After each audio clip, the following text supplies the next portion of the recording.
Bismillahirrahmanirrahim. Assalamualaikum warahmatullahi wabarakatuh. Alhamdulillah, assalatu wassalamu ala rasulillah wa ala alihi wa ashabihi wa man wala. Rabbi shrah li sadri wa yassir li amri wa hlul 'uqdatam min lisani yafqahu qawli, amma ba'd. Syukur alhamdulillah pada kesempatan ini berjumpa lagi dengan saya, para sahabat harapan, dalam kajian bertema keindahan dunia, bentuk kasih sayang Allah kepada kita. Supaya sistematis, pembahasan ini kami bagi menjadi 4. Yang pertama, segala yang menyenangkan dan menyedihkan di dunia ini adalah keindahan bila dihadapi dengan syukur dan sabar. Bagian kedua nanti akan kita bahas, segala yang menyenangkan dan menyedihkan datang karena iradah atau kehendak atau kesengajaan dari Allah Subhanahu wa taala yang Maha Suci. Kemudian yang ketiga, dengan syukur dan sabar semuanya menjadi indah. Jadi indahnya kita sekaligus kumpulkan indahnya sesuatu yang menyenangkan dan indahnya sesuatu yang tidak menyenangkan.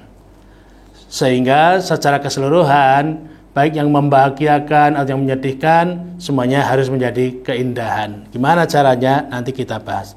Kemudian yang terakhir nanti akan kita simpulkan dengan satu kalimat saja.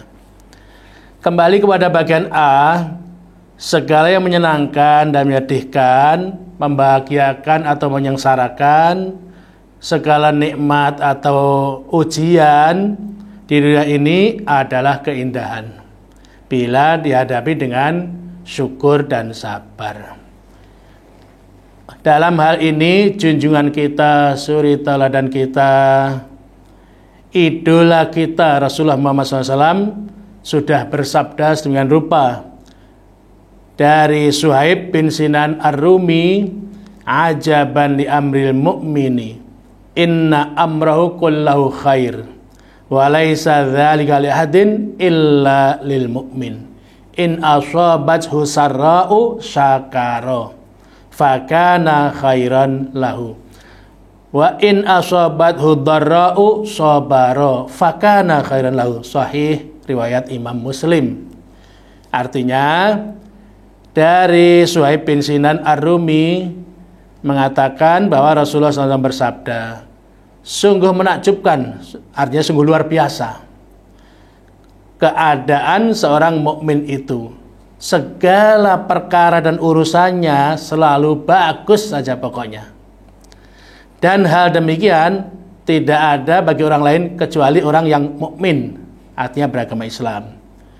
Yaitu jika seorang mukmin ditimpa hal-hal yang menyenangkan, maka dia sikapnya bersyukur, maka menjadi sesuatu yang baik bagi dirinya. Dan jika ditimpa hal-hal yang menyedihkan, ujian, musibah, dia sikapnya sabar, maka dengan demikian baguslah kondisinya. Jadi keindahan itu apa? Keindahan itu adalah memformulasikan menurut saya hal yang menyenangkan atau menyedihkan kita hadapi dengan baik sesuai dengan cara Rasulullah Sallallahu Alaihi Wasallam, yaitu yang menyedihkan dihadapi dengan kesabaran, yang menyenangkan keindahan dihadapi dengan kesyukuran. Ini bagian A. Lalu bagian B, para pendengar, pemirsa rahimakumullah, segala yang menyenangkan dan menyedihkan datang karena iradah. Iradah itu adalah kehendak, alias kesengajaan dari Allah SWT. Jadi Allah sengaja. Maka tentunya kita tidak boleh beranggapan bahwa kenapa saya ini orang baik kok diuji berat begini. Itu tidak boleh.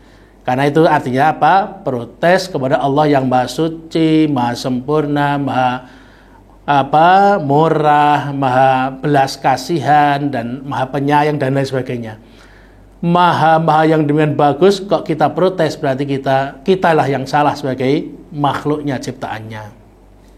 Jadi karena Allah Maha Suci, segala yang menimpa kita yang menyenangkan atau menyedihkan harus kita yakini datang dari Zat yang Maha Suci. Jadi dua-duanya baik. Karena apa? Karena kita hadapi secara proporsional. Yang menyenangkan kita syukuri, yang menyedihkan kita hadapi dengan kesabaran. Untuk hal ini Allah sendiri sudah berfirman dalam Al-Quran, surah Al-Hadid ayat 22. A'udzubillahi minasyaitonirrajim. Ma asaba min musibatin fil ardi wala fi anfusikum illa fi kitabim min qabli an nabra'aha inna dzalika 'ala Allah yasir. Artinya, tiada suatu bencana pun yang menimpa di bumi dan tidak pula pada dirimu sendiri melainkan telah tertulis dalam kitab Lauh Mahfuz sebelum kami menciptakannya. Sesungguhnya yang demikian itu adalah mudah bagi Allah. Para pendengar, para pemirsa rahimakumullah, ini suatu kepastian mutlak yang tidak bisa kita bantah karena Allah sendiri menggunakan bahasa secara qasr, ya. Ada ma, ada illa. Nah, ma asam sahabatin, ya, kemudian ada illa. Illa fi kitabin qabli an nabraha. Artinya apa? Betul-betul semua yang terjadi alam semesta ini tidak ada yang Allah salah pilih, Allah salah melakukan, Allah salah, enggak ada. Semuanya ada sengaja dari Allah SWT. Oleh karena itu, karena Allah itu Rabb kita, Allah itu ilah kita harus hadapi dengan proporsional. Yang menyenangkan dari Allah kita syukuri, yang menyedihkan kita sabar menghadapinya. Dua-duanya menjadi ibadah yang sangat besar. Syukur ya ibadah, sabar ya ibadah. Sampai ada cerita seorang wanita zaman Rasulullah itu suka kena kemasukan jin lah. Jadi kadang-kadang meronta-ronta begitu sampai kadang-kadang auratnya hampir kebuka. Nah, terus ngadep Rasul, "Wahai Rasul, saya ini kondisi saya begini-begini." Rasul jawab, "Kalau kamu sabar dijamin surga. Kalau saya doakan mungkin kamu sembuh mungkin." Langsung wanita pilihannya apa? Saya sabar saja Rasul. Jadi dia pilih sabar menghadapi ujian sering kemasukan jin. Karena apa? Rasul sabdanya nanti dibalas surga kesabaran itu. Ini bagian B-nya. Bagian C-nya, dengan syukur dan sabar semuanya mengandung hikmah. Ketika syukur, kita ingat rahmat Allah kepada kita. Jadi semua yang ada di alam semesta ini, marilah kita syukuri yang indah-indah, yang baik-baik, nikmat dari Allah yang sudah dicurahkan kepada kita sebagai makhluknya manusia ini, kita syukuri. Bagaimana caranya? Banyak ibadah lisan dengan mengucap hamdalah, alhamdulillahirabbil alamin. Inilah syukur paling ringan. Nah, syukur yang sempurna adalah perintah-perintah Allah yang wajib kita amalkan dengan sebaik-baiknya. Yang sunnah-sunnah kita juga amalkan sebisa mungkin. Karena dengan itulah kita taqarrub kepada Allah Subhanahu wa taala. Ini hikmahnya kalau kita bisa mensyukuri, maka kita akan malah mudah mengamalkan perintah-perintah yang wajib maupun perintah-perintah yang sunnah. Yang dilarang, ini dalam rangka syukur juga, yang dilarang, yang sampai tingkat haram, apalagi ya kita jauhi. Yang makruh saja kita jauhi, apalagi yang haram-haram. Maka ini semuanya akan dalam bingkai syukur kita pada Allah Subhanahu wa taala. Yang kedua, ketika sabar, kita ingat pahala Allah untuk orang sabar. Seperti tadi kisah wanita tadi zaman Rasulullah, dengan kesabarannya kondisinya begitu, karena seyakin-yakinnya akan sabda Rasulullah, dia memilih sabar walaupun akan sering ya menghadapi musibah, yaitu kemasukan jin. Bahasa kita kesurupan. Dia pilih itu. Poin 3 dari bagian C ini, keadaan manusia tidak akan tetap. Selalu bergantian antara turunnya nikmat kepada kita dan turunnya cobaan. Nah, ini yang harus kita siapkan mental. Kenapa demikian? Ya, kita ini makhluk Allah SWT. Yakinlah bahwa kita ini walaupun makhluk yang sangat dicintai oleh Allah SWT. Supaya kita bisa menikmati sesuatu yang menyenangkan, maka dikasih ujian. Dengan lolosnya ujian, ujiannya berakhir, maka kita menikmati dan lebih kuat lagi syukur kita pada Allah SWT. Begitu terus. Maka tidak perlu kita khawatir, wah ini berat sekali, ini kok begini, tidak usah. Kenapa? Insya Allah itu akan selalu bergantian antara hal-hal yang menyenangkan, membahagiakan, dan hal-hal yang menyedihkan, terasa berat, membuat kita terasa sempit. Ujian, musibah memang ada. Jadi keadaan manusia tetap akan selalu bergantian antara turunnya nikmat dari Allah SWT dan turunnya cobaan. Para pemirsa rahimakumullah, mari kita simpulkan saja untuk pembahasan ini. Begini, indah itu kemampuan untuk sabar dan syukur. Maka artinya apa? Baik itu hal-hal yang menyenangkan atau hal yang tidak menyenangkan, yang menyedihkan, memberatkan, menyempitkan, menegangkan, membuat kita sedih, membuat kita menderita, akan menjadi keindahan. Kenapa? Ketika kita diberi Allah kemampuan. Ini yang penting, kemampuan untuk sabar menghadapi yang menyedihkan dan syukur menghadapi yang menyenangkan. Semuanya akan jadi indah. Maka keindahan ini berarti kekuatan kita untuk sabar dan syukur. Inilah hakikat keindahan.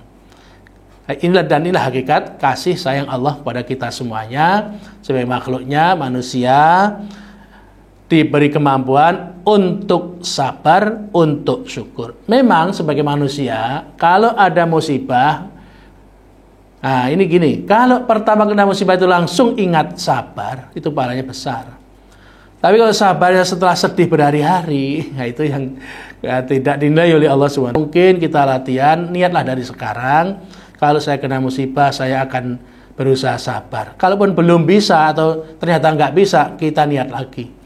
Mudah-mudahan Allah dengan kasih sayangnya, kita diberi kekuatan untuk bisa sabar menghadapi ujian dan syukur menghadapi kenikmatan dari Allah Subhanahu wa taala.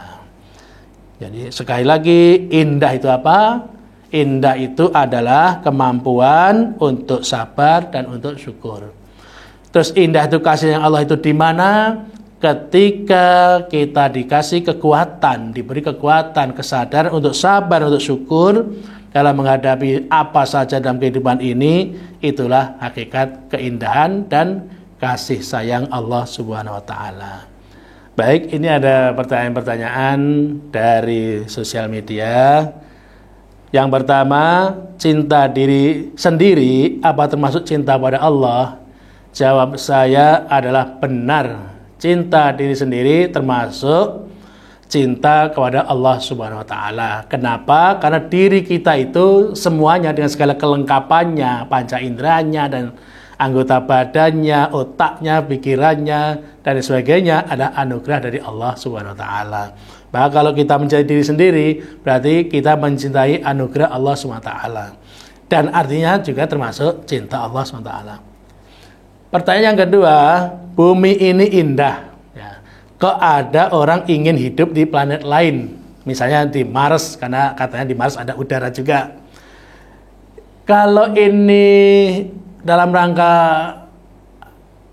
sains, kemampuan untuk hidup di sana, ke sana dan hidup di sana, kemudian nanti menimbulkan kesyukuran yang besar, ini sangat bagus sekali. Tapi kalau ini hanya sifatnya utopis saja, maka ya tidak usah buang-buang energi terlalu banyak yang mungkin tercapainya terlalu lama. Kemudian pertanyaan yang terakhir, bagaimana orang buta tidak bisa melihat keindahan dunia? Justru ini para pemirsa rahimakumullah, kita kadang harus introspeksi dan malu diri ya. Karena apa? Orang buta saja masih banyak yang pandai bersyukur. Padahal indranya dikurangi satu, dan itu indra yang sangat penting, yaitu mata. Kita kalau indra kita lengkap, maka tentu kita harus lebih pandai bersyukur daripada orang buta. Jadi orang buta ini keberadaannya kita ambil hikmahnya bagi kita yang orang tidak buta, yaitu mereka masih pandai bersyukur dengan indra yang kurang satu. Apakah kita yang indranya lengkap tidak lebih bersyukur? Maka kita malu kepada diri sendiri, kepada Allah, dan kepada orang buta. Barangkali demikian jawaban saya. Mudah-mudahan apa yang saya sampaikan bermanfaat, menjadi pegangan hidup kita di dunia ini untuk kebahagiaan dunia dan akhirat. Wa'alaikum minkum, wassalamualaikum warahmatullahi wabarakatuh.